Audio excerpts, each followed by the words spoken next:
Hi hello అండి, welcome back to our channel Sukanya Sampath vlogs. అందరూ ఎలా ఉన్నారు? బాగున్నారా? అండ్ నెక్స్ట్ ఈ రోజు మా లంచ్ మెనూ వచ్చేసి పలావ్ కూర్మా అన్నమాట. కూర్మా అంటే వంకాయ ఆలు కర్రీ. బాగా వర్షాలు పడుతూ ఉన్నాయి కదా, ఈ చలికి పలావ్ వంకాయ కూర్మా చాలా బాగుంటుందని చెప్పి చేస్తున్నాను. వంకాయ అంటే ఆలు వంకాయ రెండు వేసి చేస్తాను. ఇక్కడ బాగా వర్షాలు పడుతున్నాయండి. నైట్ అంతా ఇప్పటి వరకు కంటిన్యూగా వర్షం పడుతూనే ఉంది. జస్ట్ ఇప్పుడే కొంచెం తగ్గిందనమాట, కానీ మరి మబ్బులు వచ్చేసాయి. అందుకని చెప్పి ఈ చలికి పలావ్ కుర్మా చాలా బాగుంటుంది వేడివేడిగా అని చెప్పి చేస్తున్నాను. పిల్లలు కూడా ఇద్దరు ఇంట్లోనే ఉన్నారు, కాలేజెస్ కూడా లేవన్నమాట ఈరోజు. అండ్ నెక్స్ట్ వచ్చేసి ఈరోజు నాన్ వెజ్ తినము, అందుకని చెప్పి వెజ్ చేస్తున్నాను. ఓన్లీ సండే అన్నమాట, కార్తీక మాసం కదా, అందుకని చెప్పి. ఇక్కడైతే నేను పలావ్ కుర్మా చేయడానికి రైస్ కుక్కర్ రెడీగా పెట్టుకున్నాను. అండ్ నెక్స్ట్ ఇక్కడ రైస్ కూడా రెడీగా పెట్టుకున్నా, ఇంకా వాష్ చేయలేదు. ఇప్పుడు ఈ రైస్ ని వాష్ చేసి రెడీగా పెట్టేసుకుంటాను.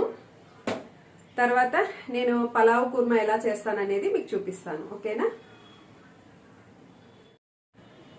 ఫస్ట్ అయితే రైస్ ని వాష్ చేసి పెట్టేశాను. ఇప్పుడు ఈ పలావ్ కి చేయాల్సిన మసాలాని మనం పక్కన వేయించుకొని ఇందులోకి వేసామంటే, వేసిన తర్వాత ఆన్ చేసామంటే పలావ్ అన్నది రెడీ అవుతూ ఉంటుంది. ఇది రెడీ అయిపోయే లోపు పక్కన ప్రెషర్ కుక్కర్ లో కూర్మా కూడా చేసేసుకోవచ్చు.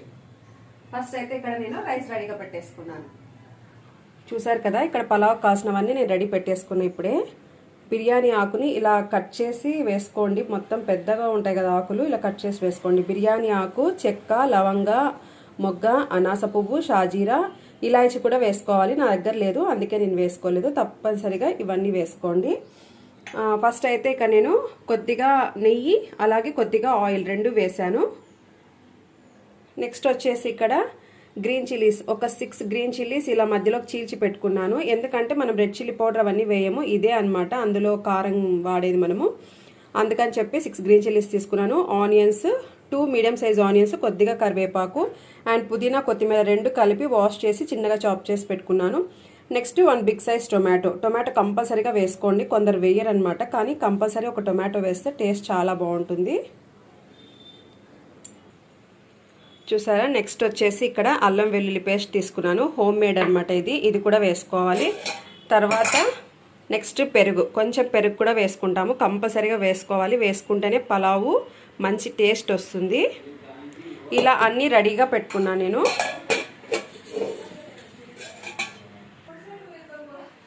ఫస్ట్ అయితే ఇక్కడ ఆయిల్ నెయ్యి రెండు వేసుకున్నా కదా, 1 table spoon oil 1 table spoon నెయ్యి వేసుకోండి. ఇది స్టార్ట్ చేసే ముందు రైస్ కుక్కర్ని ఆన్ చేసుకుందాం. ఎందుకంటే మనం ఆ పోపు అంతా పెట్టుకునే లోపు రైస్ కొంచెం వేడి అవ్వాలన్నమాట, ఆ రైస్లో ఉన్న వాటర్. అందుకని చెప్పి నేను ఇక్కడ పోపు చేసేటప్పుడు తిరగమాత పెట్టుకునేటప్పుడు ఇది ఆన్ చేసుకుంటాను. ఇప్పుడైతే నేను రైస్ కుక్కర్ ఆన్ చేశాను. నెక్స్ట్ అయితే రైస్ ఆన్ చేసుకున్న తర్వాత ఇక్కడ ఆయిల్ నెయ్యి రెండు హీట్ అయ్యాయి కదా, ఇప్పుడు ఇందులో బిర్యానీ ఆకు, చెక్క, లవంగ, ఇలాచి, షాజీరా, అనాస పువ్వు, మొగ్గ ఇవన్నీ వేసుకోవాలి. కొద్దిగా అన్నమాట ఇవన్నీ. నేను కూర్మాలో వేయనండి, ఓన్లీ పలావ్కి మాత్రమే వేస్తాను. ఇలా వేసుకున్న తర్వాత ఇవి వేయించుకున్నాం కదా, ఇప్పుడు ఇందులో గ్రీన్ చిల్లీస్ వేసుకోవాలి.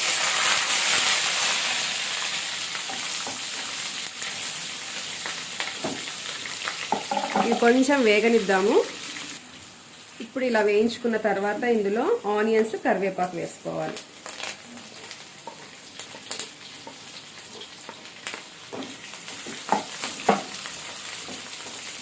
ఈ ఆనియన్స్, కరివేపాకు కొంచెం ఈ ఆనియన్స్ అనేవి కొంచెం ట్రాన్స్పరెంట్ కలర్ వచ్చాక అల్లం వెల్లుల్లి పేస్ట్ వేసుకుందాం.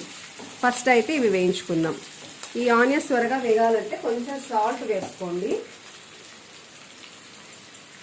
కొద్దిగా ఇట్లా స్ప్రింకిల్ చేసుకోండి చాలు, మరి రైస్లో వేసుకుంటాం కదా. ఈ ఆనియన్స్ వేగడానికి మాత్రమే కొద్దిగా వేసుకోవాలి.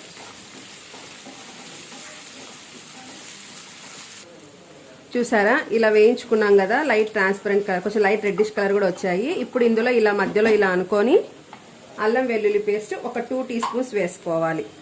నేను వచ్చేసి 1/2 కిలో రైస్ తీసుకున్నాను. 1/2 కిలో రైస్కి 2 టీ స్పూన్స్ అల్లం వెల్లుల్లి పేస్ట్. ఈ పలావ్లో మనం ఎక్కువగా ఏం వేయం కదా, ఇదే మంచి టేస్ట్ ఇస్తుంది పలావ్కి. ఈ అల్లం వెల్లుల్లి పేస్ట్ కొంచెం పచ్చివాసన పోయే వరకు వేయించుకోవాలి.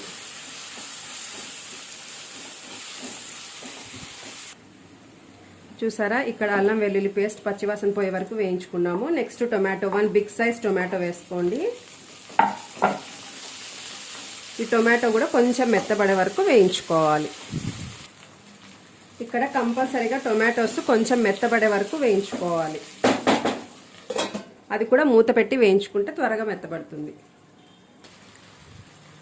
ఇక్కడ టొమాటోస్ కొంచెం మెత్తబడ్డాయి కదా, ఇప్పుడు పుదీనా కొత్తిమీర కట్ చేసి పెట్టుకున్నాను కదా ఆల్రెడీ. ఈ పుదీనా కొత్తిమీర కూడా వేసి ఒకసారి అలా వేయించుకోవాలి. కొంచెం వేగితే చాలు. ఈ పుదీనా కొత్తిమీర అనేది ఎక్కువ వేయించుకోకూడదు.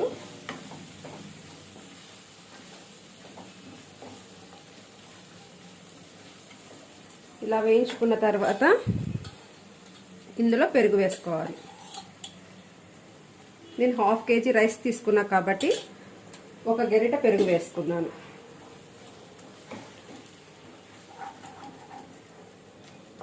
ఈ పెరుగు కూడా ఒకసారి లో ఫ్లేమ్లో పెట్టుకొని పెరుగు వేసుకోండి. వేసుకున్నాక ఒకసారి కలుపుకొని మూత పెట్టుకొని ఒక 2 మినిట్స్ అలా వేయించుకోండి.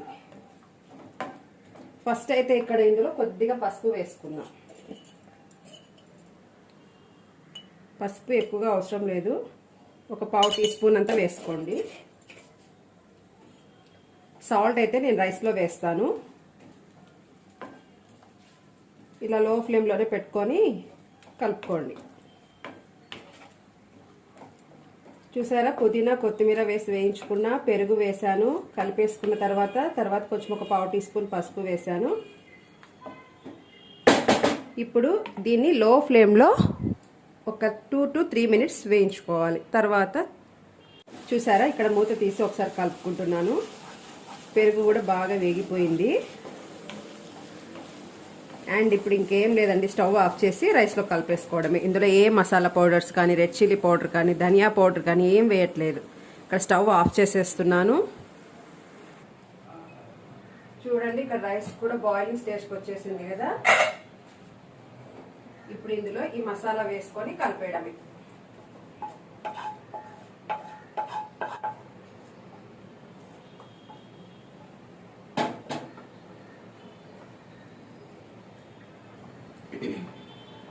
చూసారు కదా, ఇక్కడ రైస్ బాయిల్ అవుతూ ఉంది. అప్పుడే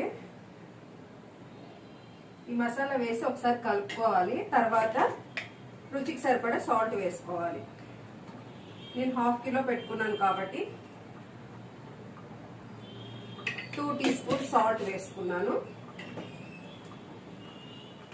సాల్ట్ వేసాక మరి ఒకసారి ఇలా కలుపుకున్నాము. కలుపుకొని మూత పెట్టేసుకోవడమే. చూసారు కదా, మసాలా అంతా అందులో వేసాను. సాల్ట్ కూడా రుచికి సరిపడా వేసుకున్నాను. నేను 1/2 కిలో రైస్కి 2.5 టీ స్పూన్ సాల్ట్ వేసాను. అది బాయిల్ అవుతూ ఉందన్నమాట. ఇంకా చూసారు కదా, ఇక్కడ రైస్ బాయిల్ అవుతుంది. ఇంకా దానిపైన అది చేసేస్తుంది అనమాట. పలావ్ రెడీ అయిపోయే లోపు ఇదేంటి ఆలు వంకాయ కర్రీ చేసి చూపిస్తాను. ఇది కూడా మసాలాస్ ఎక్కువగా ఏం లేకుండా సింపుల్గా చేసుకుందాం, ఓకేనా. కొంచెం డిస్టర్బెన్స్ ఉంది, ఏమీ అనుకోకండి ప్లీజ్. ఇక్కడైతే ఆయిల్ పెట్టేసుకున్నాను, హీట్ అవుతూ ఉంది. నెక్స్ట్ ఇక్కడ వంకాయ ఆలు 2 కట్ చేసి పెట్టేశాను ఒకేసారి, త్వరగా అయిపోవాలని.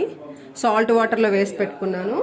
మనం నైస్ సాల్ట్ కన్నా రాక్ సాల్ట్ వేసి పెట్టుకున్నామంటే త్వరగా నల్లబడవు. నెక్స్ట్ ఇక్కడ టొమాటో కట్ చేసి పెట్టుకున్నాను అండ్ కొద్దిగా కరివేపాకు. ఇక్కడైతే నేను ఇందులో ఆనియన్స్ అవన్నీ ఏం వేయను అనమాట. ఆయిల్ వేసుకున్నాను. ఒకసారి ఆయిల్ హీట్ అయ్యాక ఆవాలు జీలకర్ర వేసుకుంటాను. ఇక్కడ ఆయిల్ అయితే హీట్ అయింది. ఆవాలు జీలకర్ర వేసుకున్నాను. నెక్స్ట్ కరివేపాకు వేసుకున్నా.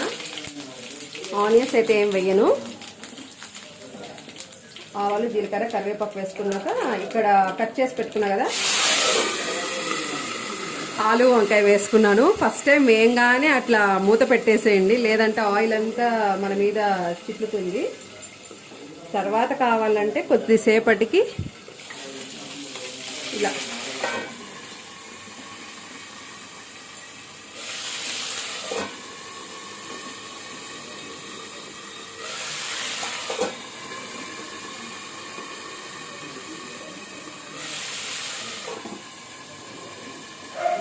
ఇలా వేసుకుంటూ మూత పెట్టుకోండి.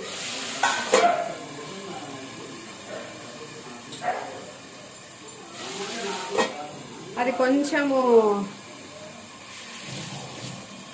మనం వాటర్లో తీసి వేసాం కాబట్టి అలా చిట్టుతుంది ఆయిల్ అన్నది. కొద్దిసేపు తర్వాత పసుపు ఉప్పు వేసుకుందాం. ఇప్పుడు ఒకసారి కలుపుకుందాం మూత తీసి.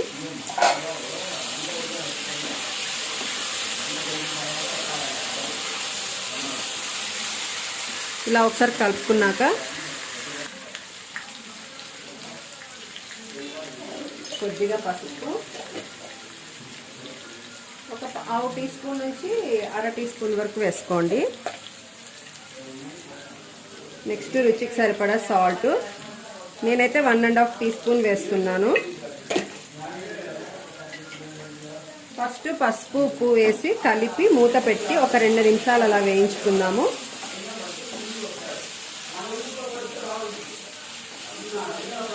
చూసారా, ఈ పసుపు అంతా దీనికి పట్టాలన్నమాట ముక్కలకి. ఇలా కలుపుకున్న తర్వాత లో టు మీడియం ఫ్లేమ్లో పెట్టుకొని ఒక 5 మినిట్స్ వేయించుకుందాం.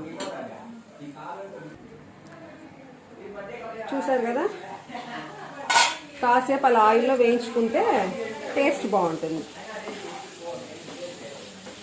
ఇప్పుడు మసాలా పౌడర్స్ వేసుకుందాం. మసాలా పౌడర్స్ కంటే కూడా ముందుగా ఫస్ట్ అల్లం వెల్లుల్లి పేస్ట్ వేసుకుంటున్నాను. 1 టేబుల్ స్పూన్ వేసుకోండి. అల్లం వెల్లుల్లి పేస్ట్ సరిపోతుంది. ఇది కూడా ఇక్కడ ఇలా వేయించుకోండి, వేగిపోతుంది, ఏం కాదు. అది పచ్చివాసన పోయే వరకు వేయించుకుంటే చాలంతే. చూసారా, ఇలాగా మధ్యలో ఇలా వేసుకొని ఆయిల్లో మూత పెట్టి లో ఫ్లేమ్లో ఒక 2 మినిట్స్ వేయించుకున్నారంటే వేగిపోతుంది. లేదంటే ఇక్కడ ఒకటేసారి టొమాటోస్ వేసేస్తున్నాను. ఇలా కూడా చేసుకోవచ్చు. ఈ టొమాటోస్ అల్లం వెల్లుల్లి పేస్ట్ 2 వేగిపోతాయి. టొమాటోస్ వేయడం వల్ల అల్లం వెల్లుల్లి పేస్ట్ అన్నది అడుగంటది అనమాట. ఆ టొమాటోలో వచ్చే వాటర్కి అది బాగా మంచిగా వేగిపోతుంది. ఇక్కడైతే నేను అల్లం వెల్లుల్లి పేస్ట్ 2 మీడియం సైజ్ టొమాటోస్ వేసుకొని మూత పెట్టి లో టు మీడియం ఫ్లేమ్లో ఒక 3 మినిట్స్ వరకు మగ్గించుకోవాలి.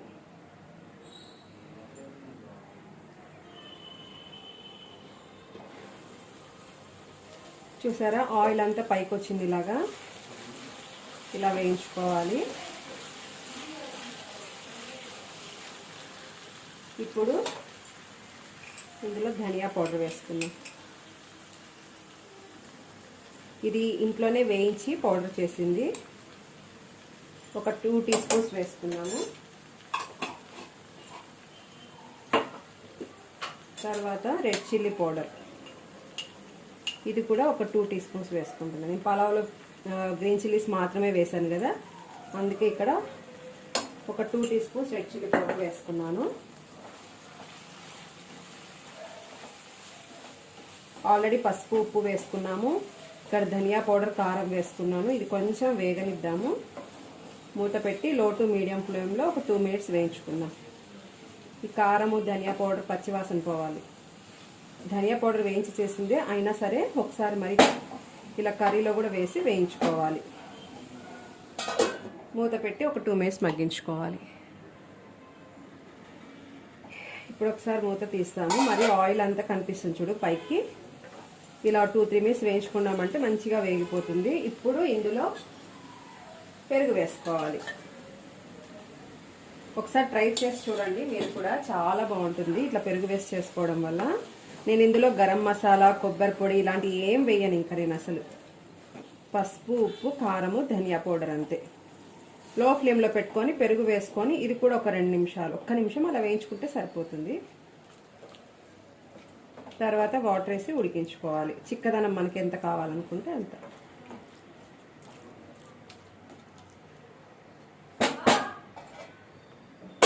మూత పెట్టి ఒక 2 మినిట్స్ మరి మగ్గించుకోవాలి.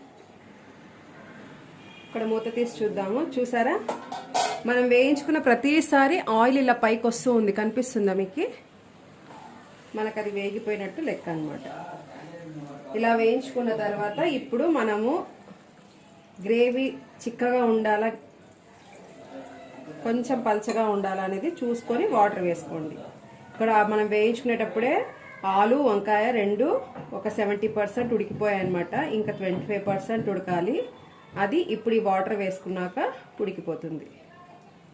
చూసారా, ఇది కొంచెం ఉడికేసరికి ఇంకొంచెం చిక్కబడుతుంది కాబట్టి చూసారా, ఇది 250 ml గ్లాస్. ఈ గ్లాస్ తోటి 1 గ్లాస్ వేసుకున్నాను. లో టు మీడియం ఫ్లేమ్లోనే పెట్టుకొని ఒక 5 minutes ఉడికించుకోండి. లేదంటే మీకు అప్పుడే తెలుస్తుంది కదా ఆలు వంకాయ రెండు ఉడికాయా లేదా అని, అప్పటి వరకు ఉడికించుకుంటే సరిపోతుంది. ఇప్పుడైతే మూత పెట్టి నేను బాయిల్ చేసుకుంటున్నా లో టు మీడియం ఫ్లేమ్లో. చూసారు కదా, ఇక్కడ బాయిల్ అవుతుంది. ఒకసారి చూద్దాము. లో టు మీడియం ఫ్లేమ్లో 5 minutes బాయిల్ చేసుకున్నా. చూసారా, మరి ఆయిల్ తేలుతూ ఉంది. మనకి వంటరాని వాళ్ళకి ఇదే గుర్తండి. అంతే, ఇలా ఉంది చూడండి కర్రీ. ఈ గ్రేవీ అన్నది ఈ మాత్రం ఉండాలి, ఎందుకంటే చల్లారేసరికి ఇంకొంచెం గట్టిగా అవుతుంది కర్రీ అన్నది. మెయిన్ మనకి ఆలు వంకాయ ఉడికిందా లేదా చూసుకోవాలి. Okay, perfect. ఫైనల్ గా స్టవ్ ఆఫ్ చేసుకుంటున్నాను. చిన్నగా కొత్తిమీరని చిన్నగా తరిగి పెట్టుకున్నా. ఈ కొత్తిమీర వేసుకోవాలి. మనం ఇక్కడ మసాలా ఏం వేయలేదు కదా, కొబ్బరి, చెక్క, లవంగ, గరం మసాలా ఇలాంటివి ఏం వేయలేదు కదా మనము. అందుకని చెప్పి ఫైనల్ గా కొత్తిమీర వేసుకుంటేనే కర్రీ మంచి టేస్ట్ వస్తుంది. స్టవ్ ఆఫ్ చేసి కొత్తిమీర వేసుకొని మూత పెట్టేసుకోవాలి. ఇంతే అండి, ఏ మసాలాలు లేకుండా ఎంతో సింపుల్ గా టేస్టీగా స్పైసీగా ఆలు వంకాయ కర్రీ రెడీ అయిపోయింది. చూసారా, ఇది రెడీ అయిపోయింది. పలావ్ కూడా రెడీ అయిపోయింది. ఆఫ్ చేసేసాను. చూసారా, ఎంతో టేస్టీగా ఉండే పులావ్ కూడా రెడీ అయిపోయింది. అలాగే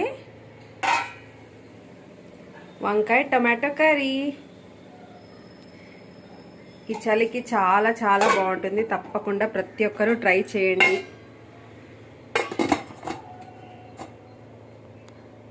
చూసారు కదండి, ఈరోజు మా లంచ్ మెనూ అయితే ఈ రైనీ సీజన్ లో వర్షం పడుతూ ఉంది. మళ్ళీ ఈ వర్షానికి వేడి వేడిగా పలావ్ అలాగే ఆలు వంకాయ కర్రీ చాలా బాగుంటుంది చలికి. మీరు కూడా తప్పకుండా ఒకసారి ట్రై చేయండి.